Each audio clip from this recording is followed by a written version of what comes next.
Some lessons in life come quiet and gentle. Others come at the end of a gun barrel in the dust of a forgotten street, when pride finally meets its reckoning. In the frontier town of Dustwater Ridge, young Clayton Reese thought respect came from being the fastest draw. He was wrong. His mistake was mocking Jedediah Cole, an old mountain man buying supplies, calling him a washed-up relic and dumping water over his head while the saloon laughed. But Jed's quiet, steel-gray eyes told a different story, one carved by war, wilderness, and survival. He didn't draw his weapon. He simply said, "Son, I've buried better men than you, but if it's a lesson you're asking for, I'll oblige." What happened at dawn would humble Clayton forever. Would the young gunslinger survive the lesson he so desperately needed? Before we continue, tell us where you're tuning in from. And if this story touches you, make sure you're subscribed. The morning sun rose over Dustwater Ridge like it had every day for the past 100 years. Slow, deliberate, painting the wooden storefronts in shades of amber and gold. It was the kind of light that made a man feel both small and eternal at the same time. A reminder that the land had been here long before any of them and would remain long after they were dust. The town itself sat in a shallow valley between two ridges of scrub pine and red rock, a way station for cattlemen, prospectors, and the occasional drifter looking to disappear into the territories. Main Street ran straight as a rifle barrel from the train depot on the east end to the cemetery on the west, a layout that had always struck Sheriff Tom Bellamy as a bit too honest about a man's journey through life. By 1887, Dustwater Ridge had settled into a comfortable rhythm. The silver boom had passed them by, which most folks considered a blessing. They'd seen what happened to towns that grew too fast. The violence, the corruption, the way decent people got swallowed up by greed and gunpowder. Here life moved at a pace a man could understand. You knew your neighbors. You paid your debts. And if you had a problem with someone, you settled it with words first and fists second. Guns were a last resort, not a first impulse. That philosophy had kept the peace for nearly a decade, ever since Tom Bellamy had pinned on the badge and made it clear that Dustwater Ridge wasn't going to be another Tombstone or Deadwood. The man was built like an oak barrel, solid, dependable, and harder to move than a mule in mud. He'd been a Texas Ranger before the arthritis in his knees convinced him to find a quieter line of work. And he brought with him a reputation that kept most troublemakers riding on through. But reputations, Tom knew, were only as good as the men who tested them. Clayton Reese had ridden into town 3 days ago on a black gelding that probably cost more than most families earned in a year. Everything about the young man screamed money and vanity, from his hand-tooled saddle to the ivory-handled pistol that hung low on his right hip. He couldn't have been more than 25, with the kind of angular good looks that made saloon girls giggle and barkeeps nervous. Word traveled fast in these territories. Tom had heard of Clayton Reese before he ever saw him. The young man had built himself quite the reputation down in Texas and across the Arizona territories. 8 confirmed kills in fair duels, plus rumors of a few more that weren't quite so fair. He was fast, there was no denying that. Fast and hungry for the kind of glory that got men killed before they were 30. Clayton had taken a room at the boarding house and spent his first 2 days holding court in Martha Kern's saloon, buying rounds and telling stories of his exploits to anyone who would listen. The stories grew taller with each retelling, and the audience grew larger. Young men especially seemed drawn to him, fascinated by the romance of the gunfighter's life, the freedom and danger of it. Tom had watched it all with the weariness of a man who'd seen this play out too many times before. These young guns came through like summer storms, loud, destructive, and gone, before you could measure the damage. The smart ones learned and moved on. The proud ones ended up in that cemetery at the west end of town. Martha Kern had run the Dusty Rose Saloon for 15 years, ever since her husband died in a mining accident up in the hills. She was a handsome woman in her 50s, with steel-grey hair she wore in a practical bun, and eyes that missed nothing. Her establishment was the social heart of Dustwater Ridge.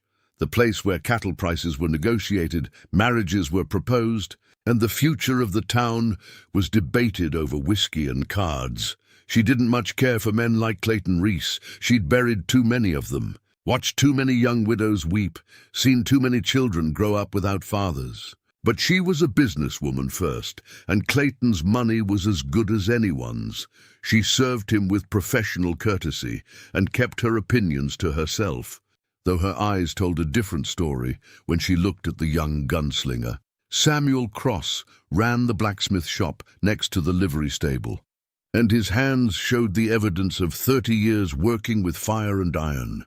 He was a big man, with skin the color of aged mahogany, and a quiet dignity that commanded respect without demanding it. He'd been born into slavery in Mississippi, fought for his freedom with the Union Army, and then walked west until he found a place that judged him by his work rather than his color. Dustwater Ridge wasn't perfect, no place was, but Samuel had built a good life here. He had a reputation as the finest blacksmith within 200 miles, a small house he'd built with his own hands, and a son named Tommy who was learning the trade. At 48 years old, Samuel had learned to read men the way he read metal, by testing their strength, feeling their weaknesses, and knowing exactly how much heat they could take before they broke. He'd watched Clayton Reese with the same critical eye he'd applied to a piece of questionable iron. Flash and shine on the surface. He'd thought, but what about the core? Time would tell, and time rarely lied. It was on the third morning that Jedediah Cole rode into town. He came from the high country, down through the pine forests where the air was thin and clean, and a man could go weeks without seeing another soul.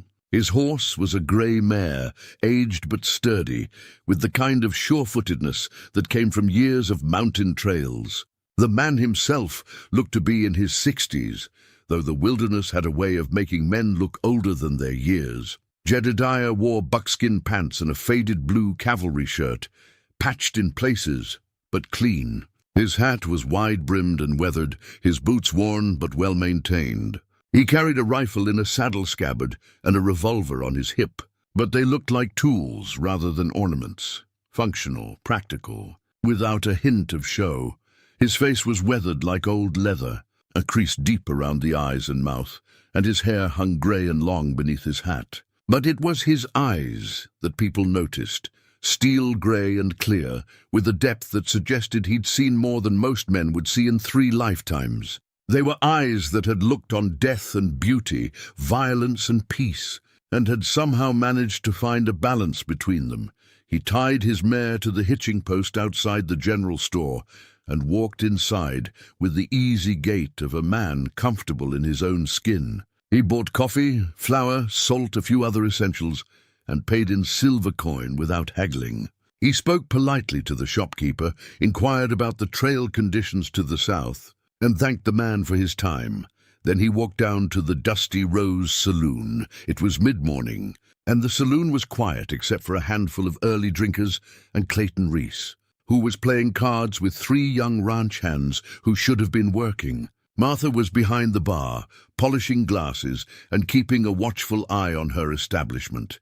Jedediah walked to the bar and ordered a whiskey, the cheap kind, not the fancy stuff.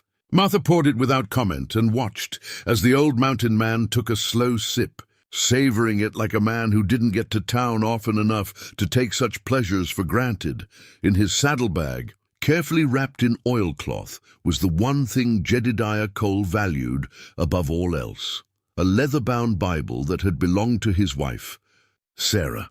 Inside its pages were pressed wildflowers, each one marking a memory.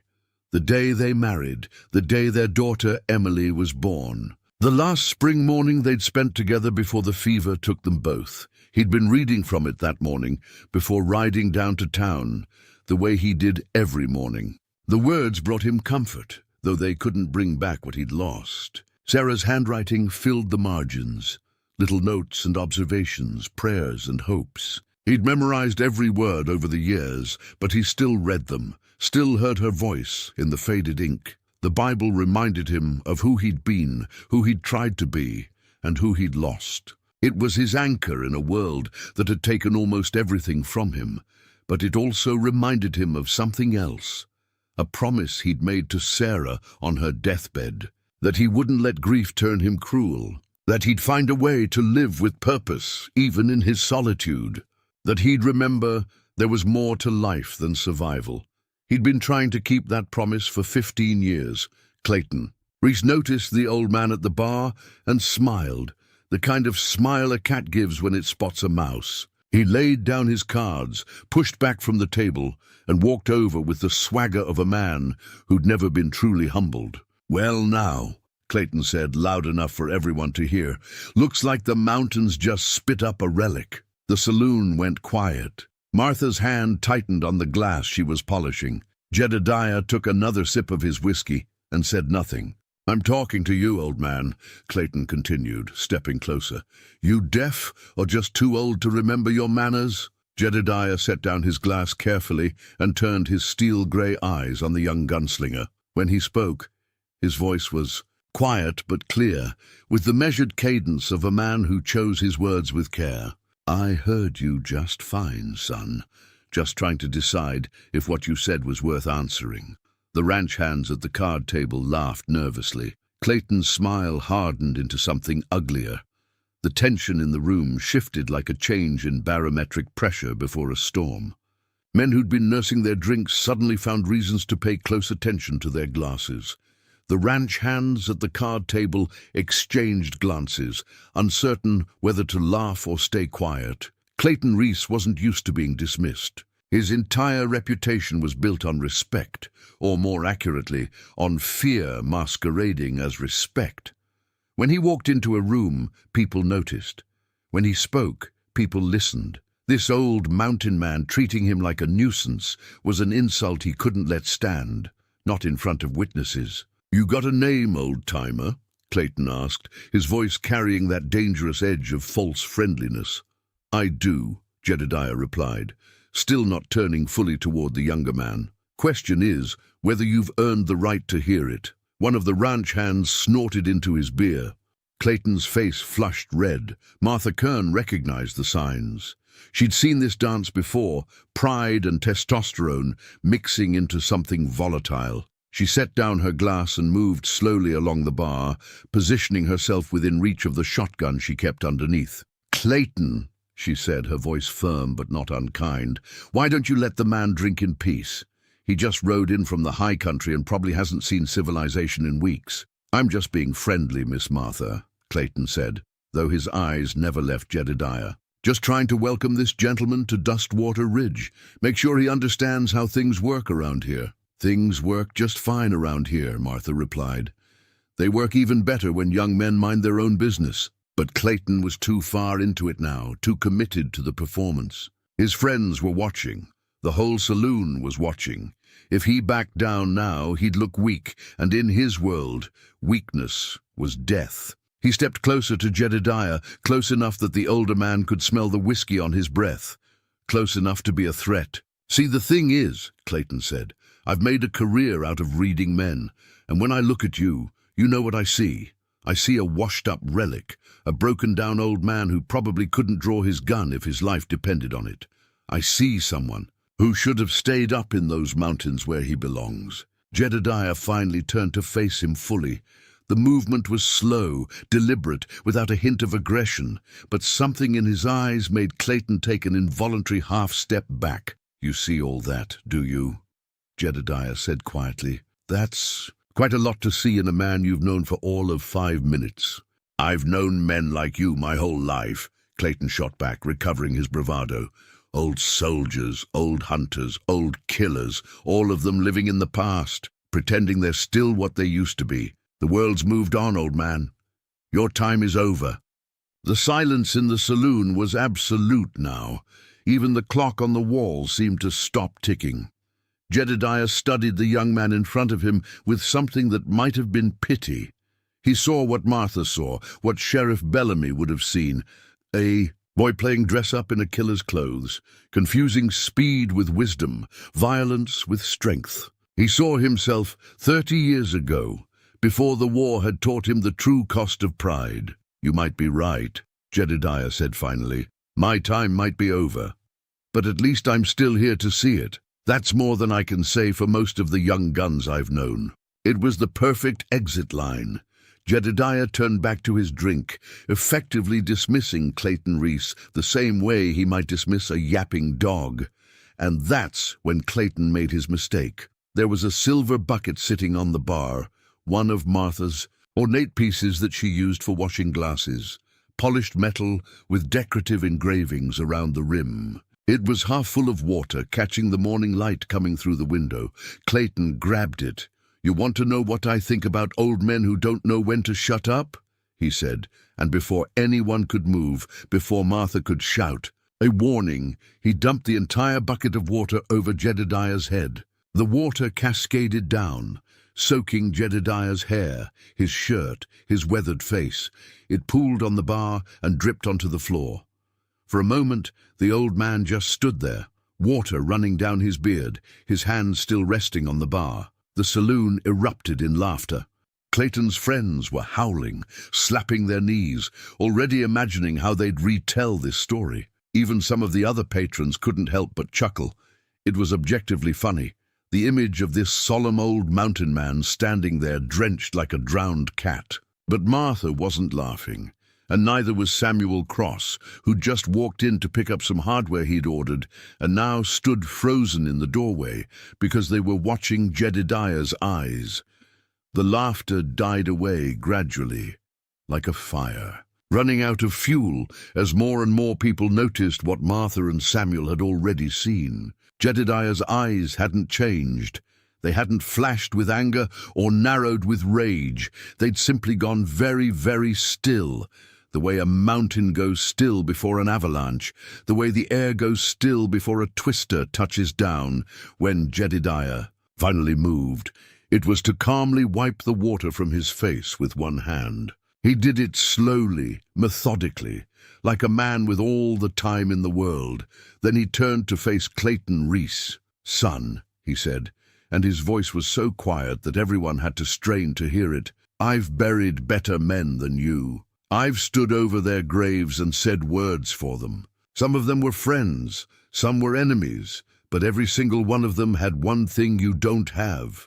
"And what's that?" Clayton sneered, still riding high on the laughter. "The sense to know when they were standing on the edge of a cliff." Clayton's smile faltered.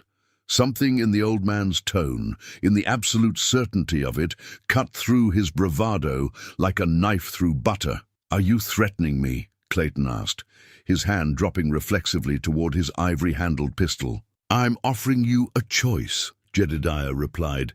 He reached into his pocket slowly, giving everyone time to see that he wasn't drawing a weapon, and pulled out a handkerchief. He used it to wipe more water from his face, then folded it carefully and put it back. "You can apologize right now, buy me a new drink, and we'll call this a young man's foolishness. I'll ride on, you'll stay here, and we'll both live to be older and hopefully wiser." He paused, and the weight of that pause filled the room. "Or," Jedediah continued, "if you think you've got something to prove, if you think dumping water on a stranger makes you a big man, then we can settle this the way you seem to prefer settling things. But I want you to understand something first. If we go down that road, only one of us is walking back from it. And son, I've walked back from more roads than you've ever traveled." Clayton's face was red now, but it wasn't embarrassment anymore. It was anger, pure and hot. His hand was still hovering near his pistol, trembling slightly. "You're challenging me," he said, his voice rising. "You're actually challenging me to a draw? I'm giving you a choice," Jedediah repeated. "One you probably don't deserve, but I'm giving it anyway. Choose wisdom, boy. Choose to walk away." The silence stretched out. Everyone in the saloon was holding their breath, waiting to see which way this would break. Clayton looked around the room. He saw the faces watching him, some eager, some fearful, some carefully neutral. He saw the ranch hands at the card table, the men at the bar, Martha Kern with her hand under the counter, and he realized, with a cold clarity that cut through his anger, that if he walked away now, he'd never live it down. The story would spread. How? Clayton Reese got doused with water and then backed down from an old man. His reputation, everything he'd built, would crumble. Pride, as it often does, made the decision for him. "Dawn," Clayton said. "Main Street. We'll see who walks away." Jedediah closed his eyes for a moment, and something like sorrow passed across his face. When he opened them again, they were resigned. "So be it," he said quietly. "Dawn it is." He turned to Martha. "I apologize for the mess, ma'am, and for what's coming." Martha's voice was tight. "Jed, you don't have to do this. I gave him a choice," Jedediah said. "He made it." He walked toward the door, water still dripping from his clothes. As he passed Samuel Cross, the blacksmith spoke softly. "I know you, don't I? From before." Jedediah paused, looked at Samuel for a long moment, and nodded once. "Vicksburg. You were with the 3rd Colored Infantry, and you were the Union scout who got us out when we were surrounded. Long time ago." "Some things don't change," Samuel said. "I see you're still pulling fools out of the fire." Jedediah allowed himself a small, sad smile. "Trying to doesn't always work." He walked out into the bright morning, leaving a trail of water behind him. Clayton stood at the bar, his friends clustering around him, congratulating him, but their voices sounded hollow even to his own ears. He'd wanted a confrontation, wanted to prove himself, and now he had one. So why did he suddenly feel like he'd just made the worst mistake of his life? Sheriff Tom Bellamy heard about the challenge before Jedediah had made it halfway down Main Street. Bad news traveled faster than good in any town, and this was particularly bad news. He found Jedediah in front of the general store, untying his horse. "Jed," Tom said, and the familiarity in his voice made the old mountain man pause. "Been a long time, Tom Bellamy," Jedediah said, turning. "Heard you'd settled down here. Arthritis finally catch up with you?" "Among other things." "Listen, about what happened in the saloon. I know what you're going to say, Tom, and the answer is no. I haven't said anything yet. You're going to tell me to ride on. That it's not worth it. That Clayton Reese is just a fool kid who doesn't know better." Tom sighed. "He doesn't know who you are, Jed. If he did, he'd still be just as stupid," Jedediah interrupted. "Men like that don't learn from other people's mistakes. They only learn from their own." "I can't let this happen," Tom said. "Dueling is illegal. I'll arrest you both." "Then you'll have to do it," Jedediah said, "because I'm not backing down." That boy made a choice. Now he gets to live with it, however long that lasts. He swung up onto his horse, wincing slightly at the stiffness in his back. "Dawn, Tom. I'll be there. If you want to arrest me afterward, I won't fight you. But this has to happen first." "Damn it, Jed." But Jedediah was already riding away, heading out toward the hills where he'd set up camp. Tom Bellamy watched him go and felt the weight of tomorrow settling on his shoulders like a physical burden. He'd seen Jedediah Cole shoot. He knew what the old man was capable of even after all these years. Clayton Reese didn't, and by dawn tomorrow, that ignorance was going to cost one of them everything. The sun was still a promise on the eastern horizon when Jedediah Cole woke. He'd made camp in a small clearing about a mile outside town, the kind of place where a man could think without the noise of civilization cluttering his mind. His mare, Temperance, was hobbled nearby, grazing on the sparse grass that grew between the rocks. Jed lay in his bedroll for a moment, listening to the world wake up around him. Birds were beginning their morning songs. A coyote yipped somewhere in the distance. The air was cool and clean, carrying the scent of sage and pine. He'd slept well enough, which surprised him. A younger man might have tossed and turned, anxiety eating at him like acid. But Jed had learned long ago that worry never changed outcomes. Either he'd be faster than Clayton Reese, or he wouldn't. Either he'd live past sunrise, or he wouldn't. Fretting about it wouldn't shift the odds one way or the other. He rose slowly, feeling the familiar aches in his joints. The price of 63 years, most of them spent living hard. He built a small fire, made coffee in his battered tin pot, and sat watching the sky lighten from black to purple to grey. From his saddlebag, he pulled out his worn Colt revolver. It wasn't fancy like Clayton's ivory-handled piece. The wooden grip was scarred and worn smooth by decades of use, shaped by his hand until it fit like it was made for him. The metal was still blued, but showed its age in small scratches and wear patterns that told the story of its life Jed had carried. This particular weapon since 1863. He'd taken it off a Confederate officer at Vicksburg, not the officer he'd later be, wanted for killing, but another one who died in the chaos of battle. The original grip had been replaced twice, and he'd had the action smoothed by a gunsmith in Denver back in '75. But it was the same gun that had kept him alive through the war and the years after. He cleaned it now with the ritualistic care of a man who understood that his life might depend on the weapon's reliability. He disassembled it completely, wiped down each piece, checked for any sign of wear or malfunction, then reassembled it with practiced efficiency. As he worked, his mind drifted back to another dawn, another confrontation, another young man who'd thought speed was everything. It had been 1863, early summer, somewhere in Tennessee. Jed had been 21, a Union scout operating behind Confederate lines. He'd been captured by a rebel patrol, 5 men led by a lieutenant who couldn't have been more than 19.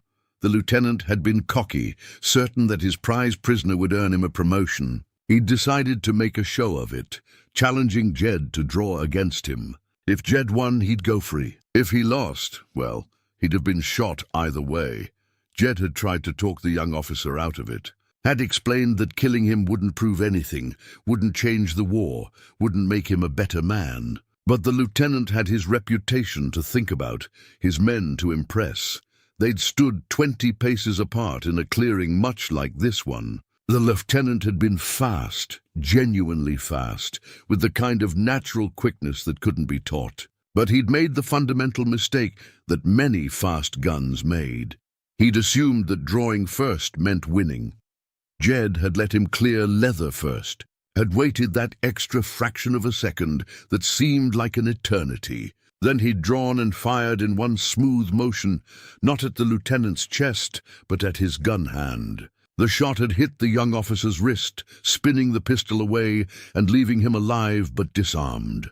The other Confederate soldiers had been so shocked they'd forgotten to shoot. Jed had used that moment to disappear into the woods, running hard, their bullets chasing him but never quite catching up. He'd often wondered what happened to that lieutenant. Had he learned from the experience? Had he gone home after the war and told his children about the Union scout who'd spared his life? Or had pride driven him to keep fighting until someone less merciful put him down?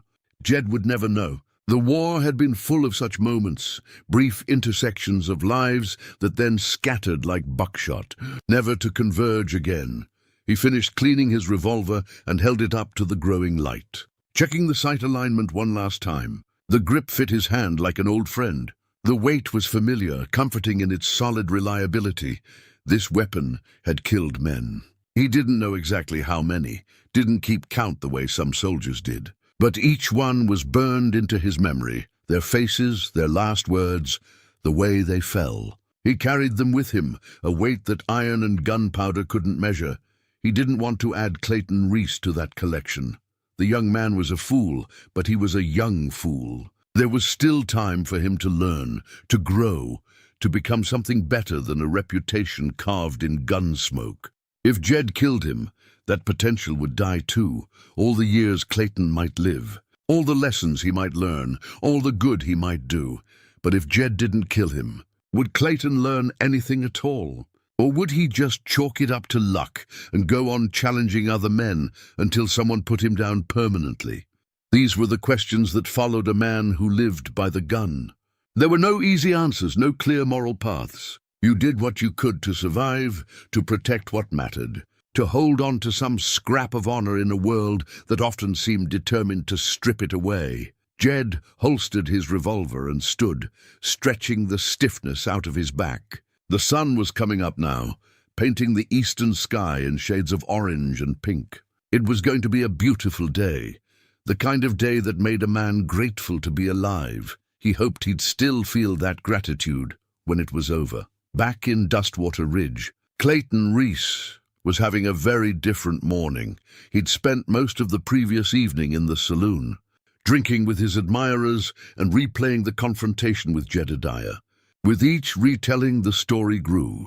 The old man had been more insulting, more aggressive, more deserving of what was coming to him. Clayton's courage grew with each glass, his confidence inflating like a balloon. But now, in the cold grey light before dawn, alone in his room at the boarding house, the confidence had sprung a leak. His hands were shaking as he tried to button his shirt. The ivory-handled pistol that usually felt so right on his hip now seemed heavy, awkward. His mouth was dry despite the 3 glasses of water he'd forced down. Trying to flush the whiskey from his system, he stood in front of the small mirror and tried to see himself the way others saw him, the fastest gun in the territory, the man who'd never lost a draw, the legend in the making. But the face staring back at him looked young and scared and very, very mortal. What did he really know about Jedediah Cole? Nothing, except that Sheriff Bellamy had seemed worried. Except that Samuel Cross had recognized him from some old military action. Except that Martha Kern had called him Jed, like she knew him, like maybe he was more than just some random mountain man.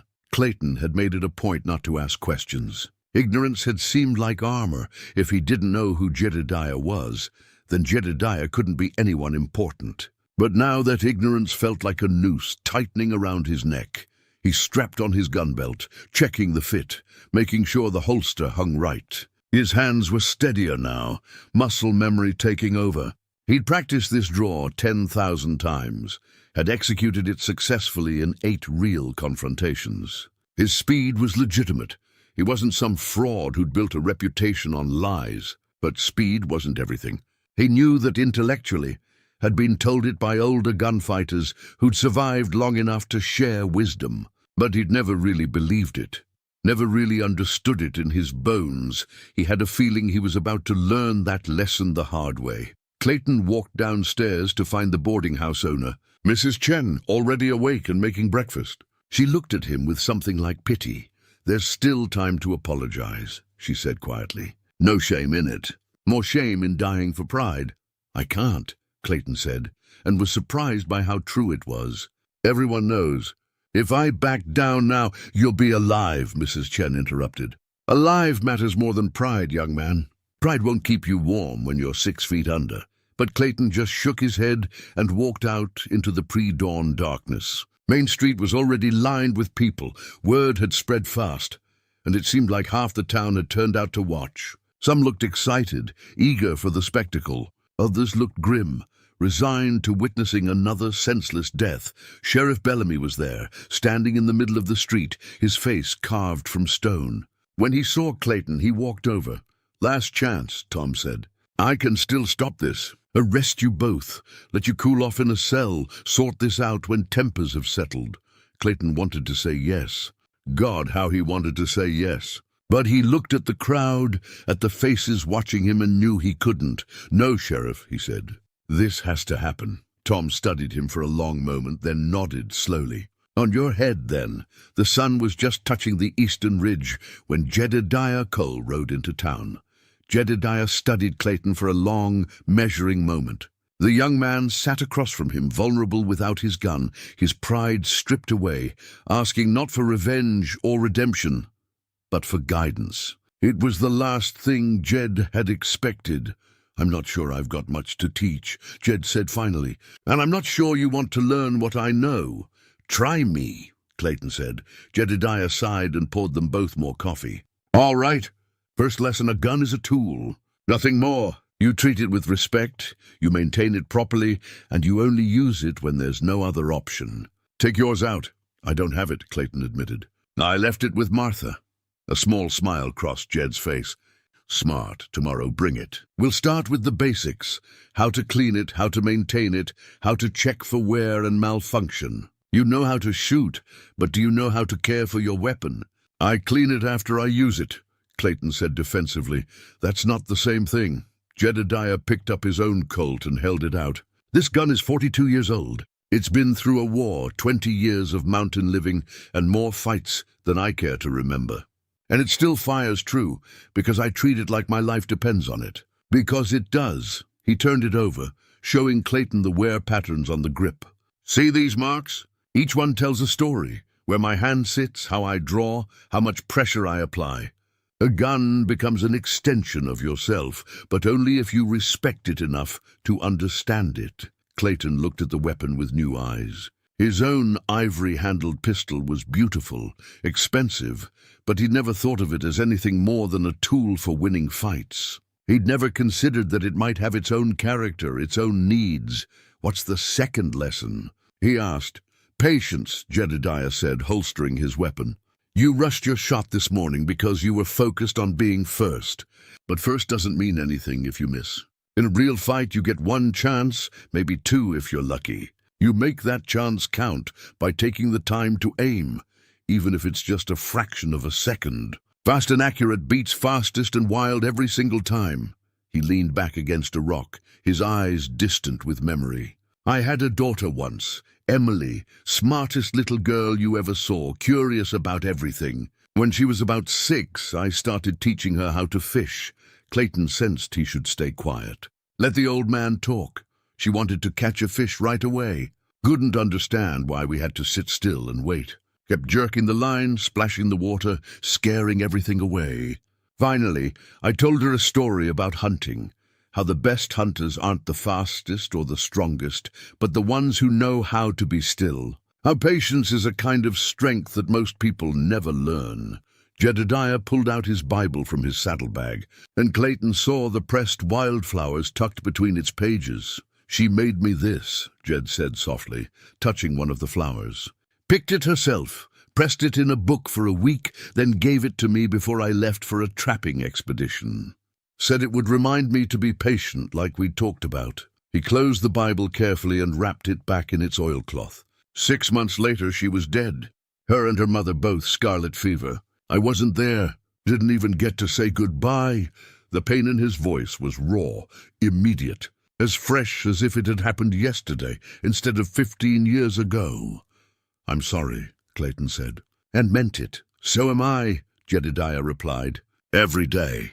But Sarah, my wife, she made me promise something before she passed. That I wouldn't let grief make me cruel. That I'd remember there was still good in the world, still reasons to be gentle, even when the world wasn't gentle to me. He looked at Clayton directly. That's why I didn't kill you this morning. Not because you didn't deserve it, you probably did, but because Emily would have wanted me to give you a chance. Because Sarah would have believed you could be better than you were. Clayton felt tears stinging his eyes. I don't know if I can be what they'd want. None of us know, Jedediah said. We just try. That's all any of us can do. Try to be a little better than we were yesterday and hope it's enough. They sat in comfortable silence for a while, the morning stretching toward afternoon. Finally, Jedediah stood and stretched. Go back to town, he said. Talk to Samuel Cross about working at his forge. Honest work will do you more good than any lesson I can teach. Tomorrow morning, come back with your gun, and we'll start the practical lessons. But understand, I'm not teaching you to be a better killer. I'm teaching you to be a better man who happens to know how to use a gun. What's the difference? Clayton asked. The difference is everything, Jedediah replied. A killer uses the gun to define himself. A man uses the gun only when he has to and regrets it every time. Clayton mounted his horse, feeling lighter than he had in years, despite the weight of what he'd learned. As he turned to leave, he paused. Mr. Cole, Jed, thank you. For this morning, for this conversation, for... He gestured helplessly, unable to find words for what he was grateful for. Don't thank me yet, Jedediah said with a slight smile. Wait until you've spent a few days learning patience. You might hate me by the end of it. Clayton rode back to Dustwater Ridge slowly, thinking about pressed wildflowers and the weight of grief, and the difference between being fast and being right. The sun was high now, the day warm and promising. When he reached the saloon, Martha had his gun belt waiting for him. He picked it up, feeling its familiar weight, but didn't put it on right away. Instead, he carried it up to his room and laid it on the dresser. Then he walked to the blacksmith shop. Samuel Cross looked up from the horseshoe he was shaping, surprise evident on his face. Clayton, what brings you here? I'm looking for work, Clayton said.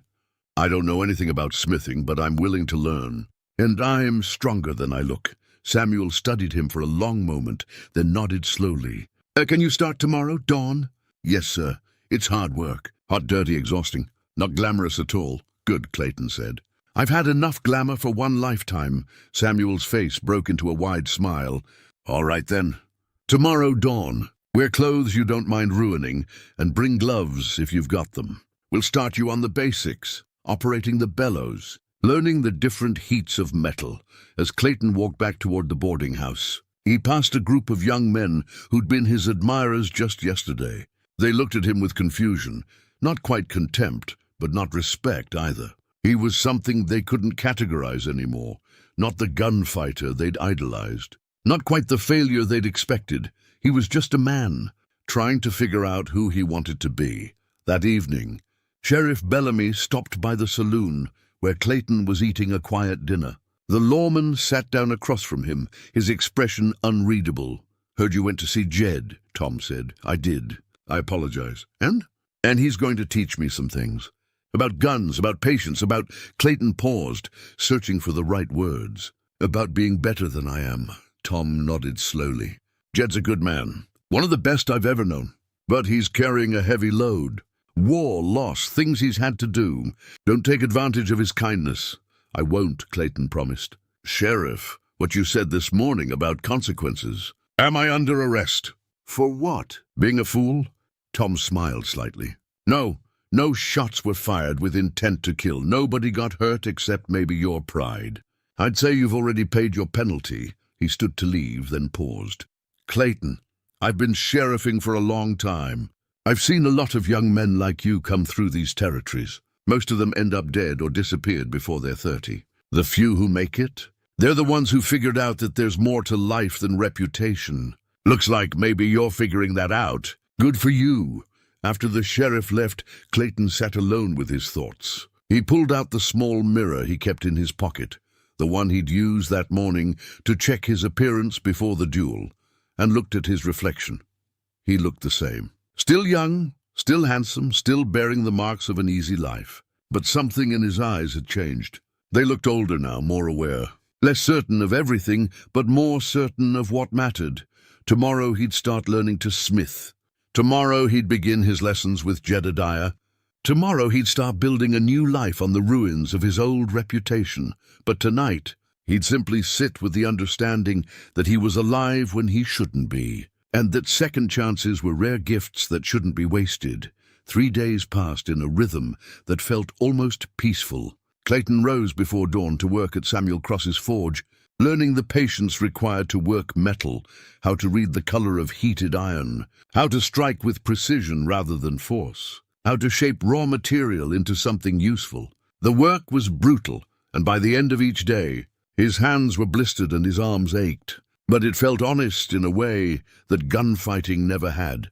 In the afternoons, he'd ride out to Jedediah's camp for lessons that were less about shooting and more about awareness. How to read terrain, how to move quietly, how to assess threats before they became threats. Jed taught through stories more than instruction, tales from his war days and mountain years that always seemed to contain some kernel of practical wisdom. The town had begun to accept this new version of Clayton Reese. He wasn't the celebrated gunfighter anymore, but neither was he the humiliated fool. He was just a young man learning a trade, and there was a dignity in that simplicity. On the 4th morning, everything changed. 3 riders came into Dustwater Ridge just after sunrise. They moved with the casual confidence of men who were used to getting what they wanted. Their horses fresh and well-fed, their weapons prominently displayed. They tied up outside the sheriff's office and walked inside without knocking. Sheriff Tom Bellamy was having his morning coffee when they entered. He set down his cup slowly, his lawman's instincts already alert. These weren't drifters or cattlemen. These were hunters. The leader was a man in his 50s, with iron-gray hair and a face carved by weather and cruelty. He wore a long coat despite the warming day, and his eyes were the color of old ice. "Sheriff," he said, not quite making it a greeting. "Name's Ezra Dalton. These are my associates, Cobb and Hendricks." Tom nodded at each man in turn, cataloging details. Cobb was younger, maybe 30, with nervous hands and a poorly maintained weapon. Hendricks was older, steady, professional. A career bounty hunter if Tom had to guess. What brings you to Dustwater Ridge? Tom asked. Though he had a sinking feeling he already knew, Ezra pulled a folded paper from his coat and laid it on Tom's desk. Looking for a man. Goes by the name Jedediah Cole. Tom's blood ran cold. He picked up the paper, already knowing what he'd find. A wanted poster, faded and worn, but still legally valid. The image was old, showed a younger Jedediah with darker hair and fewer lines, but the eyes were unmistakable. Where'd you get this? Tom asked, stalling. Federal Marshal's office in Denver. Been tracking this man for near on 6 months now. Ezra leaned forward. He's wanted for the murder of a Confederate officer during the war. Captain Marcus Dalton. My brother! Tom read the poster more carefully. The details were sparse but damning. Jedediah Cole, Union scout. Wanted for the killing of Captain Marcus Dalton in Atlanta, Georgia, April 1865. The reward was substantial. $500, a fortune for most men. This is 22 years old, Tom said. War's been over for more than 2 decades. Murder doesn't have a statute of limitations, Ezra replied. And family debts don't expire, so this is revenge, not justice. Ezra's smile was cold. In my experience, Sheriff, they're usually the same thing. Tom set down the poster. Even if this is legitimate, and I have questions about that, Jedediah Cole isn't in Dustwater Ridge. He's passing through, camped outside town. Then you'll take us to him, Ezra said. It wasn't a request. I'll do no such thing, Tom replied firmly. If you have legal business here, you'll conduct it legally. That means filing proper paperwork, giving the accused a chance to respond, and letting the law take its course. Hendricks spoke for the first time, his voice surprisingly cultured. Sheriff, we're not looking to cause trouble. But we've tracked this man across 3 territories. We're not leaving without him. You'll give us 24 hours, Ezra added. Time for Cole to settle his affairs, say his goodbyes. Then we're taking him, alive if he comes peacefully, dead if he doesn't. That's more courtesy than my brother got. Tom stood, his hand resting near his gun. I'm not helping you hunt down a man in my jurisdiction. You want Cole, you go through me first. We hoped you'd be reasonable, Ezra said, standing as well. His associates remained seated, relaxed but ready. 24 hours, Sheriff. After that, we're coming for him whether you like it or not. They walked out, leaving the wanted poster on Tom's desk like a death sentence. Tom immediately sent word to Samuel Cross, who passed it along to Clayton. Within an hour, most of the town knew that bounty hunters were after Jedediah Cole. Clayton was the one who rode out to warn him. He found Jed breaking camp, preparing to head deeper into the mountains for a few days of hunting. The old man looked up as Clayton approached, immediately reading the urgency in his face. Trouble? Jed asked. 3 men rode into town this morning, Clayton said, dismounting. Bounty hunters. They have a warrant for your arrest. Murder of a Confederate officer during the war. Jedediah's face went very still. Ezra Dalton? You know him? I know the name. His brother Marcus was a captain I killed in Atlanta, spring of '65. Jed sat down slowly on a rock, suddenly looking every one of his 63 years. It wasn't murder, not in any real sense. Marcus Dalton was about to execute 30 civilians, men, women, children, who'd been accused of aiding the Union. I stopped him. By killing him. By shooting him when he refused to stand down. It was the end of the war. Hell, Lee surrendered a week later. Marcus was just looking for one last chance to spill blood, to punish someone for the South's defeat. I couldn't let him do it. Clayton absorbed this. So you saved those people? I did. And I've carried Marcus Dalton's death with me ever since, along with all the others. Jed looked at the wanted poster Clayton had brought. I knew this might catch up to me someday. Knew that war justice and real justice don't always align. Sheriff Bellamy says they've given you 24 hours, Clayton said. After that, they're coming for you. Then I've got 24 hours to get gone, Jedediah replied, standing. I'll head north into the high country. They'll never find me up there. Or, Clayton said slowly, you could fight. Jedediah looked at him sharply. Fight? Boy, did you learn nothing from what I taught you. Running from a fight you don't need is the smartest thing a man can do. But this isn't a fight you don't need, Clayton argued. You saved 30 innocent people. You were following your conscience, doing what was right. That's not murder, that's heroism. The law doesn't always see it that way. Then the law is wrong. Clayton's voice was passionate now, the fervor of a convert. You spared my life when you had every right to take it. You've been teaching me about honor, about standing for something. Well, I'm standing now with you. Jedediah studied the young man for a long moment. This isn't your fight, Clayton. Yes, it is. You made it my fight when you showed me there was a better way to live. I'm not letting you run from men who want to punish you for being decent. Before Jed could respond, more riders appeared, Martha Kern and Samuel Cross, with young Tommy trailing behind. We heard, Martha said without preamble. And we're not letting you face this alone. Martha, don't, she interrupted. Sarah was my best friend. You saved Samuel's life during the war. You've been nothing but decent to this town. We're not abandoning you now, Samuel nodded. I talked to Doc Harrison. He remembers you from Vicksburg, too. Remembers you saving his field hospital from being overrun. He's willing to testify to your character. This is foolishness, Jedediah said, but his voice lacked conviction. You're risking yourselves for an old man who's got more years behind him than ahead. No, Clayton said firmly. We're standing with a good man who's been running from his past for too long. It's time to stop running, Tommy spoke up, his young voice clear in the afternoon air. My pa says you're a hero, Mr. Cole. Says you saved his regiment. I want to help too. Absolutely not, Samuel said immediately. You're going home. But Pa, home, now. Samuel's tone brooked no argument, and Tommy rode off reluctantly, looking back over his shoulder. Jedediah looked at the three faces surrounding him, Martha with her determined expression, Samuel with his quiet strength, Clayton with his newfound purpose. Something in his chest tightened and loosened at the same time. You're all fools, he said quietly. Probably, Martha agreed. But we're your fools. So stop arguing and let's figure out how to handle this. They rode back to town together, planning as they went. Sheriff Bellamy met them in his office, and they spent the rest of the afternoon going over options, legal precedents, and tactical considerations.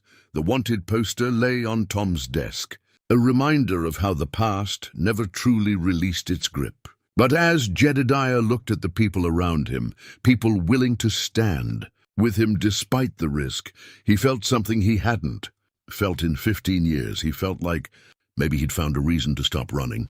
That evening, Doc Harrison arrived at the sheriff's office with news. He'd been going through his old military records and had found something, correspondence from General William Sherman himself, commending Jedediah Cole for his actions in Atlanta and recommending him for a Medal of Honor. The medal was never processed, Doc explained, spreading out the yellowed papers. War ended, bureaucracy got confused, and it fell through the cracks. But the intent was clear.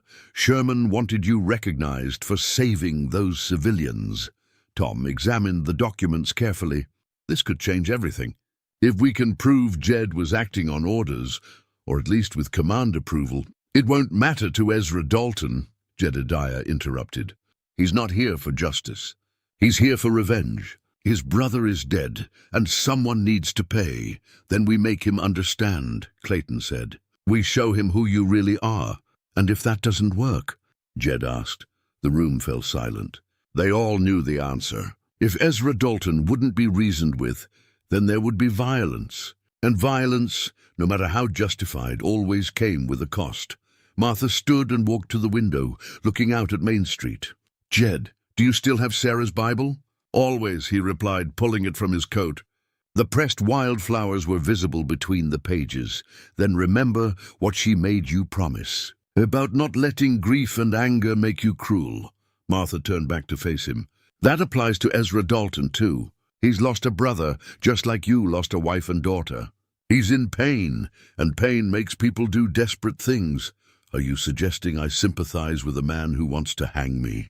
I'm suggesting, Martha said gently, that maybe there's a way through this that doesn't end with more people dead. You taught Clayton that. Now maybe you need to remember it yourself. Jedediah closed his eyes and pressed his hand to the Bible, feeling Sarah's memory like a physical presence. She had always believed in the possibility of redemption, of understanding, of mercy even in the hardest moments. "All right," he said finally. "We try it your way first. We talk to Dalton, show him the documents, make him understand what really happened. But," he looked around the room, "if that doesn't work, if he comes with violence, then we defend ourselves." "Agreed," everyone nodded. "Then we've got until dawn tomorrow to prepare," Tom said. "Martha, your saloon is the most defensible position in town. If it comes to a fight, that's where we'll make our stand." As they dispersed to make their preparations, Clayton lingered behind with Jedediah. "Are you scared?" the young man asked. "Terrified," Jed admitted. "But not of dying. I've been ready for that for 15 years. I'm scared of letting down the people who are willing to stand with me. That's a weight I'm not used to carrying anymore." "Then we'll carry it together," Clayton said simply. Jedediah looked at this young man who, just days ago, had been his enemy, who had humiliated him, challenged him, forced him into violence, and who had somehow become something like a son. "You've changed, Clayton, more than I expected." "I had a good teacher," Clayton replied. "One who taught me that strength isn't about being the fastest or the deadliest. It's about knowing when to fight and when to show mercy. About standing for something bigger than yourself. I hope," Jedediah said quietly, "that I live up to that teaching tomorrow." "You will," Clayton said with certainty. "Because you already have.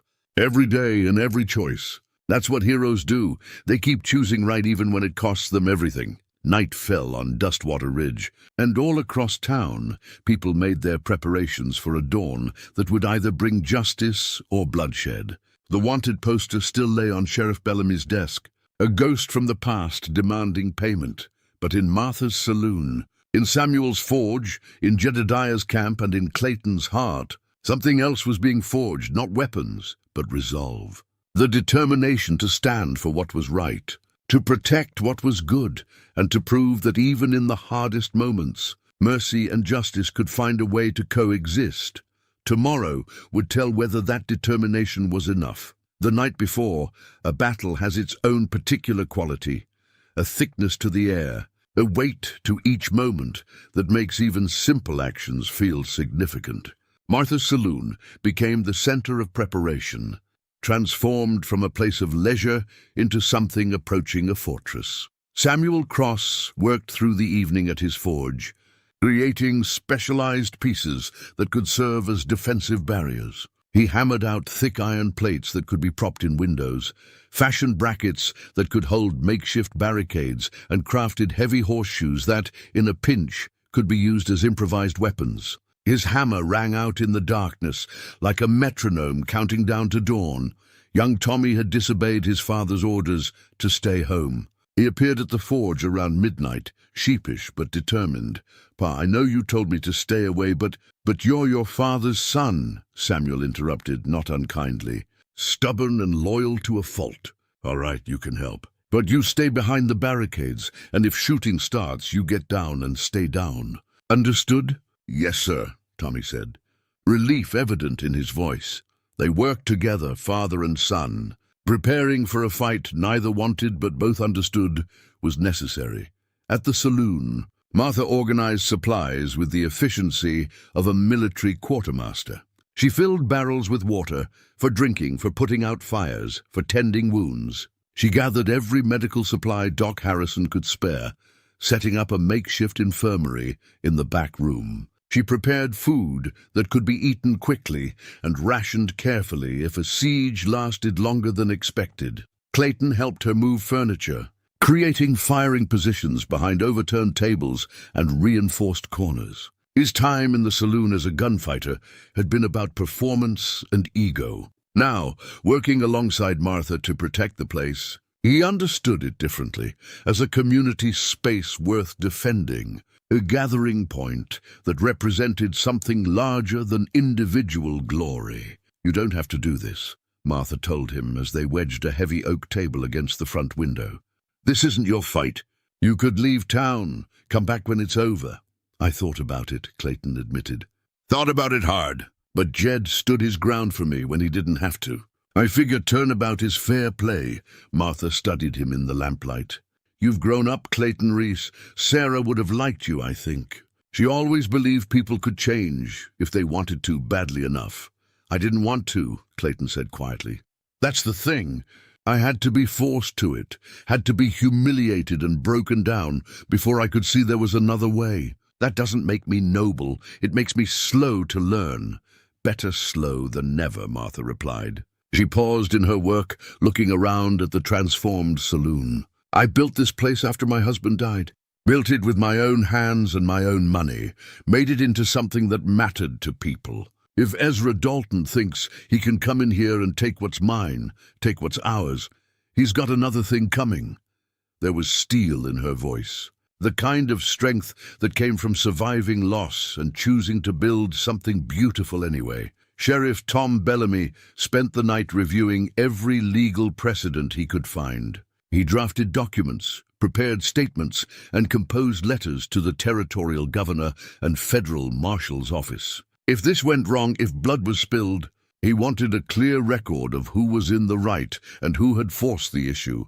But he also cleaned his guns, checked his ammunition, and made sure his deputy, a young man named Pete Garrison, who'd been visiting family in the next county, knew what was happening and what might be required of him. Doc Harrison set up his office for casualties, praying he wouldn't need any of his preparations, but unwilling to be caught unprepared. He laid out surgical instruments, prepared bandages, and sterilized everything he could. He'd been a field surgeon during the war, had seen what bullets did to human bodies, and he knew that even a minor gunfight could produce devastating injuries. Jedediah spent the night at his camp, but sleep was impossible. He sat by his fire, Sarah's Bible in his lap, reading passages by the flickering light. Her handwritten notes in the margins spoke to him across the years, reminders of grace, thoughts about forgiveness, questions about justice and mercy that she'd wrestled with herself. One note in particular caught his attention,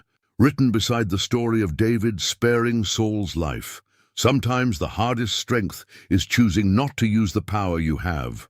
Real courage is mercy when vengeance would be easier. Jed traced the words with his finger, feeling the slight texture where Sarah's pen had pressed into the paper. She'd written this while he was away on a hunting trip, had been thinking about him and his work as a scout during the war. She'd known what he'd done, what he was capable of, and she'd loved him anyway. But she'd also challenged him to be better than his worst capabilities. He thought about Marcus Dalton, the man he'd killed all those years ago. Marcus had been ready to execute civilians, women, children, old men, who couldn't possibly threaten the Confederate cause. There had been madness in his eyes, the kind of broken rage that war sometimes produced in men who couldn't process defeat. Jed had tried to talk him down, had begged him to let the civilians go, to see that the war was over, that killing them would serve no purpose. But Marcus had laughed and ordered his men to ready their rifles, so Jed had shot him. Clean and quick, a bullet to the chest that had dropped him before he could give the final order. The other Confederate soldiers had been so shocked that Jed had been able to scatter them with a few warning shots, giving the civilians time to escape. He'd saved 30 lives that day, and he'd paid for it ever since. First in the formal charges that had been filed, then in the years of running, and now in Ezra Dalton's quest for vengeance. Was it worth it? Sarah would have said yes without hesitation. Those 30 people had gone on to live their lives, to have children and grandchildren, to build and create and love. Their survival echoed through time in ways that could never be fully measured. But the cost was sitting here alone on a dark night, knowing that tomorrow might finally bring the reckoning he'd been avoiding for 22 years. Jedediah pulled out his revolver and cleaned it one more time, a ritual now more than a necessity. The weapon was ready. He was ready. The question was whether Ezra Dalton could be reached through reason before violence became inevitable. As the first hints of grey touched the eastern sky, Jedediah packed up his camp one more time. He saddled Temperance, secured his belongings, and prepared to ride into Dustwater Ridge. If things went badly, if he didn't survive the day, at least his horse would be ready for whoever needed her next. He mounted up and paused, looking back at the clearing where he'd spent the last several days. It had been a good camp, peaceful and quiet, the kind of place where a man could think. He'd miss it. Then he turned Temperance toward town and rode slowly through the pre-dawn darkness. The town was already awake when he arrived. Lights burned in the saloon, the sheriff's office, the forge. People moved with purpose, making final preparations. It reminded him of mornings before battles during the war, that same mix of determination and dread, courage and fear. He tied Temperance near the saloon and walked inside to find the unlikely army that had gathered to stand with him. Martha stood behind the bar, a rifle propped nearby. Samuel and Tommy were positioning the last of the iron barriers. Clayton was checking ammunition, his movements careful and measured. Doc Harrison was setting up a triage area. Sheriff Bellamy was reviewing plans with Deputy Garrison. They all looked up when he entered, and the expressions on their faces made something catch in Jedediah's throat. They weren't looking at him with pity or duty. They were looking at him with respect, with affection, with the kind of loyalty that couldn't be commanded or bought, only earned through character and choice. "Morning," he said simply. "Morning, Jed," Martha replied. "Coffee's hot." He accepted a cup and stood surveying the preparations. "You've done good work here. This is defensible, but I need you all to understand something. If you're about to suggest we back down, save your breath," Martha interrupted. "We've had this conversation. We're staying. I was going to say," Jed continued with a slight smile, "that we give Dalton every possible chance to stand down. We show him the documents Doc found. We explain what happened in Atlanta. We appeal to his better nature if he's got one. Violence is the last resort, not the first." "Agreed," Tom said. "I've got the military commendations ready to show him. If he's reasonable at all, they should be enough to make him reconsider. And if he's not reasonable," Clayton asked. "Then we defend ourselves," Jed said firmly. "But we defend, we don't attack. We give warning shots. We aim to disarm, not to kill. We remember that Ezra Dalton is a man in pain, not just an enemy to be eliminated." Samuel nodded approvingly. "You sound like a preacher, Jed." "I sound like a man who's tired of killing," Jed corrected. "I've buried too many people, people I killed, people I loved, people who died because of choices I made. If we can end this day without adding to that count, I'll consider it a victory, regardless of what else happens." They settled in to wait, positioned behind their barricades, weapons ready but not eager. The sun rose slowly, painting Main Street in shades of gold and shadow. Birds sang their morning songs, oblivious to the human drama about to unfold. At precisely 7 o'clock, Ezra Dalton and his 2 associates appeared at the end of Main Street. They rode slowly, 3 abreast, their hands near their weapons, but not drawing them. It was a show of force without open aggression, a message that they were prepared for violence but not yet committed to it. Sheriff Bellamy stepped out of the saloon, hands clearly visible and empty. "Mr. Dalton, before this goes any further, I've got some documents you need to see. Things that put what happened in Atlanta in a different light." Ezra reined in his horse about 50 feet away. "I'm not interested in excuses, Sheriff. My brother is dead, and the man who killed him is going to answer for it." "It's not excuses," Tom insisted. "It's evidence. Official military correspondence from General Sherman himself recommending Jedediah Cole for a Medal of Honor for his actions that day. He saved 30 civilian lives, Dalton. Your brother was about to execute them, and Jed stopped him. "My brother was a Confederate officer doing his duty," Ezra shot back. "Your brother was about to murder women and children," Jedediah called out from the saloon doorway. He stepped into view, unarmed, his hands raised. "I knew him, Ezra. I talked to him that day. He was broken, destroyed by the war, and he wanted to take it out on innocent people. I gave him every chance to stand down. He refused." Ezra's face was hard as stone. "So you killed him?" "So I stopped him," Jed corrected. "I did what had to be done to save innocent lives, and I've carried that choice with me every day since. I'm sorry your brother died, truly sorry. But I'm not sorry I saved those 30 people." Noble words from a wanted man.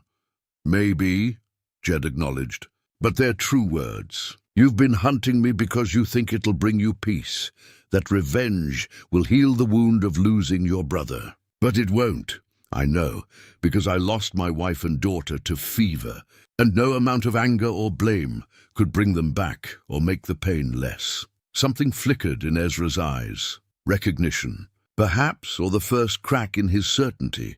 I'm willing to face whatever consequences come, Jed continued, stepping further into the street. If there's a fair trial, if the law demands it, I'll submit. But not to revenge, not to a lynching, and not when I've got people willing to stand with me who know the truth of what happened. Ezra looked past Jed to the saloon, where the others were visible behind their barricades. You'd risk these people's lives to protect yourself? I'd risk my life to protect them, Jed replied. That's the difference between us, Ezra. You're here for death. I'm here for life. Theirs, mine, even yours, if you'll let me. The moment stretched out, taut as a bowstring. Cobb and Hendricks watched their boss, waiting for a signal. Sheriff Bellamy had his hand near his gun. Inside the saloon, Clayton held his breath.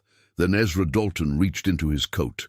Everyone tensed as Ezra's hand disappeared into his coat. Clayton's finger tightened on his trigger. Samuel shifted his weight, ready to move. Even Tommy, crouched behind the bar despite his father's protective positioning, held his breath. But Ezra didn't pull out a gun. He pulled out a piece of paper, another wanted poster, but this one was different. Newer, with official stamps and signatures. You want to talk about the law? Ezra said, his voice bitter. Here's the law. This warrant was issued 6 months ago by a federal circuit judge. It's not some Confederate revenge fantasy. It's official United States justice. Your General Sherman might have wanted to give Cole a medal, but the judge looked at the facts and called it murder. He threw the paper toward Tom, who picked it up and examined it carefully. His face went pale. Jed, Tom said quietly, this is legitimate. It's got all the proper seals, proper signatures. And it doesn't say anything about the civilians, nothing about the context. It just says you killed a superior officer while operating under his command. That's a lie, Jedediah said flatly. I was never under Marcus Dalton's command. I was a Union scout attached to Sherman's division. Dalton was a Confederate captain. Tell that to the judge, Ezra replied. The warrant says you were a deserter who'd switched sides. Says you killed Dalton to cover up your treason. That's completely false, Doc Harrison called out from the saloon. I have records proving Jed's service record. He was a decorated Union scout, never a deserter, Ezra shrugged. Then bring your evidence to the trial. After I bring Cole in, Hendricks spoke up, his voice calm and professional. Mr. Dalton, if there's evidence that the warrant is based on false information, we should investigate that before making an arrest. I've been a bounty hunter for 20 years. And I've learned that sometimes the paperwork doesn't tell the whole story. I don't pay you to have doubts, Ezra snapped. I pay you to do what I say. You pay me to help you collect legitimate bounties, Hendricks corrected. If this warrant is fraudulent, if Cole was set up, then we're not collecting a bounty, we're committing murder. Cobb looked uncertain, his eyes darting between Ezra and Hendricks. The younger man was clearly out of his depth, following orders without understanding the moral complexities involved. The warrant is legal, Ezra insisted. I got it from a federal marshal's office. That makes it legitimate. Which marshal's office? Tom asked sharply. Give me a name. Marshal Cyrus Blake out of Denver. Tom and Jed exchanged glances. Blake's been under investigation for corruption for 2 years, Tom said. There's talk of him selling false warrants to anyone who'll pay. That's convenient, Ezra said with a sneer. Very convenient. You're going to stand there and tell me that everyone involved in prosecuting Cole is corrupt? That it's all just a conspiracy against a poor, innocent scout? I'm telling you, Jedediah said, stepping closer, that someone lied to you, used your grief and your anger to turn you into a weapon against an innocent man. The question is, are you willing to consider that possibility? Or are you so committed to revenge that the truth doesn't matter anymore? Ezra's face flushed red. You killed my brother. I stopped your brother from committing a massacre, Jed corrected. And if you were honest with yourself, if you really looked at who Marcus was in those final days of the war, you'd know I'm telling the truth. You'd know he'd been changed by the violence, twisted by the defeat. You'd know he wasn't the brother you remembered anymore. How dare you? I dare because it's true, Jedediah interrupted. Because I've seen what war does to men, seen how it breaks some people beyond repair. Marcus Dalton was one of those men. And I'm sorry for that, sorry for your loss, sorry for the waste of it all. But I won't apologize for saving innocent lives. Ezra's hand dropped to his gun. I've heard enough. Then you've made your choice, Jed said quietly. From his saddlebag, he pulled out a small wooden box and opened it. Inside, wrapped in cloth, was a medal, the Congressional Medal of Honor that Doc Harrison had found buried in military archives and had retrieved through official channels. This arrived last night, Jed said, holding it up so the morning sun caught the metal and made it shine. Took 22 years, but the military finally processed Sherman's recommendation. This is official recognition for my actions in Atlanta, for saving those 30 civilians, for stopping your brother from committing a war crime. The sight of the medal seemed to shake something loose in Ezra. For the first time since he'd ridden into town, doubt crossed his face. That doesn't change anything, he said. But his voice lacked its earlier certainty. It changes everything, Hendricks said firmly. The older bounty hunter dismounted and walked toward Tom. Sheriff, may I see that medal and the accompanying documentation? Tom handed over the papers Doc had brought. Hendricks read them carefully, his expression growing more troubled with each line. Mr. Dalton, he said finally, I won't be part of this. These documents are official, signed by General Sherman himself and countersigned by the War Department. If Cole murdered Captain Dalton, he wouldn't have been recommended for the nation's highest military honor. You're breaking our contract, Ezra said coldly. I'm following my conscience, Hendricks replied. Something I should have done before we rode out here. I'm sorry, but I won't help you lynch a war hero. Cobb shifted nervously. Mr. Dalton, if Hendricks is backing out, maybe we should reconsider.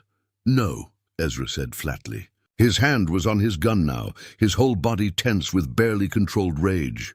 No more talk, no more evidence, no more excuses. Cole killed my brother, and I'm here to make him answer for it. Jedediah sighed deeply, a sound of profound weariness and sorrow. He carefully returned the medal to its box and handed it to Sheriff Bellamy. Then I guess we're past talking, Jed said. He turned to face Ezra fully, his hands loose at his sides. If you're determined to do this, let's do it right. Just you and me, Ezra. Leave these other people out of it. They've got nothing to do with what happened 22 years ago. No deals, Ezra replied. You're coming with me, dead or alive, and anyone who stands in my way shares your fate. Inside the saloon, Martha raised her rifle. Samuel positioned himself to protect Tommy. Clayton moved to a better firing angle, his heart pounding but his hands steady. The street fell silent, except for the morning breeze rustling through the buildings. Ezra Dalton drew his gun.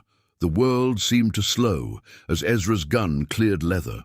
But before he could aim, before he could fire, Hendricks moved with surprising speed for a man his age and knocked Ezra's arm upward. The shot went wild, the bullet burying itself harmlessly in the wood above the saloon's entrance. "Damn you!" Ezra shouted, turning his fury on Hendricks. "You're not thinking straight," Hendricks said firmly. "You're about to commit murder in front of a dozen witnesses, including a sheriff. Even if you killed Cole, you'd hang for it." Ezra shoved Hendricks away and spun back toward Jedediah, raising his gun again. But Jed had used those precious seconds to draw his own weapon. His shot was precise. It hit Ezra's gun hand, not to kill but to disarm. The pistol went spinning away, landing in the dust 10 feet from where Ezra stood. Ezra cried out, clutching his bleeding hand. Cobb, panicking, pulled his own gun and fired wildly toward the saloon. The bullet shattered a window, and return fire came immediately. Not from Jed, but from Martha, her shot hitting the ground directly in front of Cobb's horse. The horse reared, throwing Cobb off. He landed hard, the wind knocked out of him, his gun flying from his hand. He lay there gasping, no longer a threat. Enough! Sheriff Bellamy's voice cut through the chaos. He had his gun drawn, pointed at no one in particular but ready for anyone who continued the fight. The next person who fires a shot gets arrested for attempted murder. Ezra Dalton, you're under arrest for assault. On what grounds? Ezra snarled, still clutching his bleeding hand. On the grounds that you just tried to kill a man in my town. In front of me after being shown evidence that your warrant is based on false information, Tom replied coldly. And on the grounds that you fired first. Making this aggravated assault at minimum, Deputy Garrison emerged from cover and began moving toward Cobb, ready to take him into custody. My hand, Ezra said, his voice tight with pain. He shot my hand, in self-defense, Tom pointed out, after you fired first. Doc Harrison will tend to it after we get you secured. Jedediah holstered his weapon and walked slowly toward Ezra. The older man stood over him, and there was no triumph in his expression, only sadness. I didn't want this, Jed said quietly. Any of this. I just wanted to drink my whiskey and be left alone. You killed my brother, Ezra repeated, but the fire had gone out of his voice. He just sounded tired now, defeated. I stopped your brother from killing innocents, Jedediah corrected for the final time. And I've carried that burden every day since. But I won't be punished for doing what was right. Not by a corrupt warrant and not by your need for revenge. He reached down. Ezra flinched. But Jed simply picked up the silver bucket that Martha had brought out earlier, now filled with clean water. The same bucket that had started this whole confrontation days ago. He tore a strip from his shirt and dipped it in the water, then handed it to Ezra. For your hand, Jed said, until Doc can see to it properly. Ezra stared at him, incomprehension and anger, and something like shame warring in his eyes. Finally, he took the cloth and pressed it to his bleeding hand. Why? Ezra asked. Why help me after what I tried to do? Because that's what decent people do, Jedediah replied. They help, even when it's hard, even when the other person doesn't deserve it. Sarah, my wife, she taught me that. Said that mercy wasn't about what people deserved, but about who you chose to be, regardless of what they did. He looked at the bucket in his hands, remembering the humiliation of having water dumped over his head, remembering how that moment had set everything in motion. Funny thing, Jed continued, this bucket started out as a symbol of disrespect. Then it became part of our defenses. Now it's being used to tend wounds. I guess objects don't have fixed meanings. They become what we make of them. Martha came out of the saloon, her rifle still in hand but pointed at the ground. She looked at the bucket and smiled slightly. Everything comes full circle if you wait long enough, she observed. Doc Harrison emerged with his medical bag and knelt beside Ezra. Let me see that hand. You're lucky. Looks like the bullet went clean through without hitting bone. You'll heal, though you might have trouble with fine motor control for a while. As Doc worked, Sheriff Bellamy and Deputy Garrison secured both Ezra and Cobb. Hendricks stood apart, his expression thoughtful. Sheriff, he said, I'd like to make a full statement about how this warrant was obtained. I've got correspondence with Marshal Blake that might be relevant to an investigation into his practices. Appreciated, Tom replied. We'll get that documented. Clayton emerged from the saloon, his gun still in his hand, but his finger off the trigger. He looked at Jedediah with something like awe. You shot to wound again, he said. Even when he was trying to kill you, force should be proportional to the threat, Jed replied. He was dangerous, but he wasn't evil. Just hurt and angry. Death would have been too much. Most men wouldn't have made that distinction in the heat of the moment. Most men, Jedediah said quietly, aren't trying to live up to a promise they made to someone they loved. Sarah asked me not to let grief make me cruel. That applies to his grief as much as mine. Samuel Cross came out with Tommy, both unharmed. The blacksmith surveyed the scene, the disarmed bounty hunters, the broken window, the blood in the street, and shook his head. Could have been worse, he observed. Could have been better, Martha countered. But I suppose this is what passes for a good outcome when violence is involved. Nobody dead, the bad guys under arrest and the good guys still standing. Young Tommy looked at his father. Pa, is it really over? This part is, Samuel replied. But there'll be trials, investigations, paperwork. Justice doesn't end when the shooting stops, that's when it begins. Ezra, his hand now bandaged, looked up at Jedediah. You really saved 30 people. I did. And my brother Marcus, he really was going to execute them? He was, Jed confirmed. I'm sorry, Ezra. I'm sorry the war broke him. Sorry that you lost him. Sorry that you spent years chasing revenge for something that wasn't murder. But mostly I'm sorry that you wasted so much time on hate when you could have been building something good with your life. Ezra didn't respond, but something in his expression shifted. Not acceptance, not yet, but perhaps the first crack that might eventually lead to understanding. As the prisoners were led away to the jail, Jedediah stood in the middle of Main Street, the morning sun warm on his face. He felt exhausted, wrung out, but also strangely lighter. A weight he'd been carrying for 22 years had finally been set down.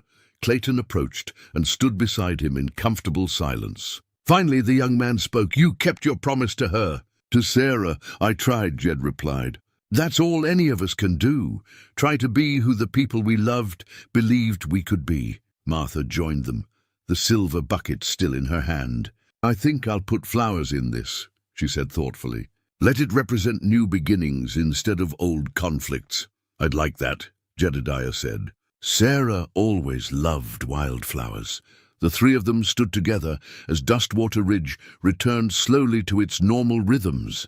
The excitement was over. The threat had passed. Life would go on, as it always did, carrying the scars of conflict, but not defined by them. And in that moment, watching the morning unfold into day, Jedediah Cole felt something he hadn't felt in 15 years, the possibility that he might finally be able to stop running, stop hiding, and start living again. 2 weeks had passed since the confrontation on Main Street, and Dustwater Ridge had settled back into its comfortable rhythms. But something fundamental had shifted, not in the town's physical structure, but in the invisible bonds that connected its people.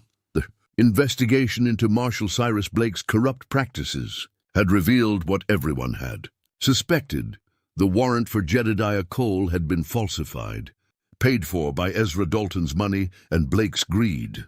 Official papers arrived from the territorial capital clearing Jed of all charges and formally recognizing his Medal of Honor. The past, it seemed, had finally released its grip. Ezra Dalton himself awaited trial for assault, but the charges would be reduced due to the circumstances. Sheriff Bellamy, in consultation with Jedediah, had agreed to recommend leniency. The man had been driven by grief, not evil, and there was a possibility, slim but real, that he might find a better path forward. Mercy isn't always rewarded, Tom had said when Jed requested the lighter charges. Sometimes you show it and people just take advantage. I know, Jed had replied, but I'd rather risk being taken advantage of than become the kind of man who shows no mercy at all. This morning, Jedediah stood outside Samuel Cross's forge, watching Clayton work. The young man's transformation over the past weeks had been remarkable. Gone were the flashy clothes and the swagger. In their place was a quiet confidence, born of honest labor and genuine skill. Clayton's ivory-handled pistol had been sold weeks ago. The money had gone to a widow whose husband had died in one of Clayton's duels 3 years prior. An act of restitution that couldn't undo the past, but acknowledged it honestly. Now Clayton carried a simple, functional revolver that Jed had helped him choose, and he wore it the way a carpenter wore a hammer, as a tool that might be needed, not as an identity. You've come a long way, Jed observed as Clayton finished shaping a horseshoe. I had a good teacher, Clayton replied, setting down his hammer. 2 of them, actually. You taught me about guns and patience. Samuel's teaching me about metal and purpose. Both lessons are about the same thing, really, respect. For the tools, for the craft, for the people around you. Samuel emerged from the back of the forge, wiping his hands on his apron. Clayton's got a natural aptitude for this work. Another year or 2 he'll be a journeyman smith. You planning to stay in Dustwater Ridge that long? Jed asked. Clayton considered the question. I think so. There's nothing for me back in Texas except a reputation I don't want anymore. Here I can be someone different. Someone better, your choice to make, Jed said. But for what it's worth, I think this town is better for having you in it. They walked together toward the center of town, where Martha's saloon stood with its new window already installed. The silver bucket sat on the porch railing, filled with fresh wildflowers that Martha replaced every few days. It had become something of a town symbol, a reminder that objects, like people, could be redeemed and repurposed. Inside the saloon, they found Martha setting up for the lunch crowd. She looked up and smiled as they entered. "Coffee's fresh," she announced. "And I've got news. Doc Harrison finally got the official recognition from the War Department about Jed's service. They're talking about doing a proper ceremony. Maybe get the territorial governor to come present the medal officially." "I don't need a ceremony," Jed protested. "Too bad," Martha replied cheerfully. "You're getting one anyway. This town wants to celebrate you properly, and you're just going to have to endure being honored." Jedediah shook his head, but couldn't suppress a smile. The idea of being celebrated after years of hiding felt strange, uncomfortable, but also, in a way he hadn't expected, healing. To be recognized not as a wanted man or a killer, but as someone who'd tried to do right, it meant something. "There's something else," Martha continued, her expression turning more serious. "I've been thinking about Sarah and Emily, about how they wanted to start a school here. What would you think about me finally doing that? Using some of my savings to build a proper schoolhouse, hire a teacher?" Jed felt his throat tighten. "Sarah would have loved that." Then it settled. "We'll call it the Sarah Cole Memorial School. It'll be her legacy, and yours in a way. A place where children learn not just reading and writing, but how to be decent people." "Can I help?" Clayton asked. "With the building, I mean. I'm not much use with carpentry, but I can lift and carry." "Everyone can help," Martha said. "That's how things get done in a real community. Everyone contributes what they can." That afternoon, Jedediah rode out to the small cemetery on the western edge of town. He'd discovered shortly after the confrontation that Sarah and Emily were buried here. Martha had arranged for their bodies to be moved from where they'd originally been interred, knowing that someday Jed might want to visit them. The graves were simple, marked with wooden crosses that Samuel had carved with Sarah's and Emily's names. Jed knelt between them, placing fresh wildflowers on each, the same kind that Sarah had pressed into his Bible all those years ago. "I kept my promise," he said quietly, speaking to them the way he'd done countless times in the mountains, about not letting grief make me cruel. It was hard sometimes, especially when that Dalton boy came looking for revenge. But I thought about what you would have wanted. Sarah and I tried to do right by it." He paused, feeling the warm afternoon sun on his back, listening to the birds singing in the nearby trees. "I think I'm going to stay here for a while. Make a real home, maybe buy that piece of land on the North Ridge. Martha wants to build a school in your name, Sarah. Emily would have loved that. A place where kids can learn and grow and become good people." A breeze rustled through the grass, and Jed chose to interpret it as approval. "I miss you both. Every day. But I'm learning to live with the missing instead of running from it. That's progress, I suppose. That's healing." He stood slowly, his knees protesting the movement, and took one last look at the graves. "I'll be back next week," he promised. "And the week after that. No more running. No more hiding. Just living as best as I know how." As he walked back to where Temperance waited, Clayton rode up on his own horse. The young man had taken to accompanying Jed on these visits, respecting the quiet but offering companionship. For the ride back to town, they rode together in comfortable silence until they reached the ridge. Overlooking Dustwater Ridge, the town spread out below, them small, unremarkable, but filled with people who'd stood together when it mattered. People who'd chosen loyalty over safety, principle over convenience. "You know," Clayton said thoughtfully, "a month ago, I would have said this town was boring. Nothing exciting ever happens here, nobody famous, no real action. But I was wrong. This is where real life happens, people taking care of each other, standing up for what's right, building things that last." "That's wisdom talking," Jed observed. "You're growing up, Clayton." "I'm trying," Clayton replied. "Still got a long way to go, but at least now I know which direction I'm headed." They rode down into town as the afternoon stretched toward evening. When they reached Martha's saloon, they found preparations underway for a community dinner, tables being set up, food being prepared, people gathering. "What's all this?" Jed asked. "It's for you," Martha said simply. "For all of us, really. A celebration that we're still here, still standing, still choosing to be decent in an indecent world." Young Tommy Cross ran up, excitement written all over his face. "Mr. Cole, Pa says I can ask you about being a scout during the war. Will you tell us stories?" Jed looked at the boy, the same age Emily would have been if she'd lived, and felt the familiar ache of loss. But this time, it was accompanied by something else. Hope, perhaps, purpose. "I'll tell you stories," he agreed. "But not the ones about fighting and killing. I'll tell you about the people I met, the places I saw, the lessons I learned about courage and honor, and doing what's right even when it's hard. That's the best kind of story," Tommy said seriously. And Samuel, coming up behind his son, nodded his approval. As the evening settled in and the community gathered, Jedediah found himself surrounded by people who'd become something more than neighbors. They'd become family, the kind you chose rather than were born into, but no less real for that choice. Clayton sat beside him, no longer the arrogant gunfighter, but a young man finding his way. Martha presided over the gathering with her usual grace, the silver bucket, now permanently assigned to hold flowers, sitting prominently on the bar. Samuel and Tommy worked together, the older man teaching the younger through example and patience. Sheriff Bellamy raised his glass in a toast. "To Jedediah Cole, a man who showed us that doing right doesn't mean being perfect. It means trying even when it's hard, especially when it's hard." "To Jed," the crowd echoed.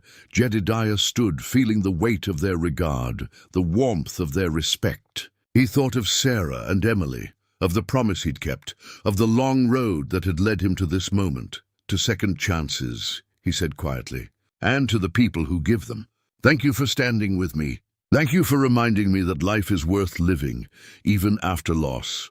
And thank you for showing me that home isn't a place, it's people who choose to care." As the celebration continued into the night, Jed sat back and watched it all unfold. He'd spent 15 years in the mountains, alone with his grief and his memories. He'd thought that was all he deserved, all he could expect from what remained of his life, but Dustwater Ridge had taught him different. Clayton, Martha, Samuel, Tom, they'd all shown him that redemption was possible, that change was real, that even old men carrying heavy burdens could find new purposes and new reasons to hope. The silver bucket sat on the bar, filled with wildflowers, transformed from a symbol of humiliation into a symbol of healing. And Jedediah Cole, once a wanted man running from his past, was now simply a man, flawed, weathered, but finally, blessedly home. Tomorrow he'd start building that house on the North Ridge. Tomorrow he'd help plan Sarah's memorial school. Tomorrow he'd continue teaching Clayton about patience and purpose. Tomorrow he'd keep living the life that Sarah had believed he could live, one of grace, mercy, and quiet courage. But tonight, he simply sat with friends, told stories to wide-eyed children, and felt the profound gratitude of a man who'd been given something. He thought he'd lost forever, a reason to stay, a place to belong, a future worth building, and in the flickering lamplight of Martha's saloon, surrounded by laughter and warmth, Jedediah Cole finally allowed himself to believe that some lessons, though hard won, were worth every moment of the learning.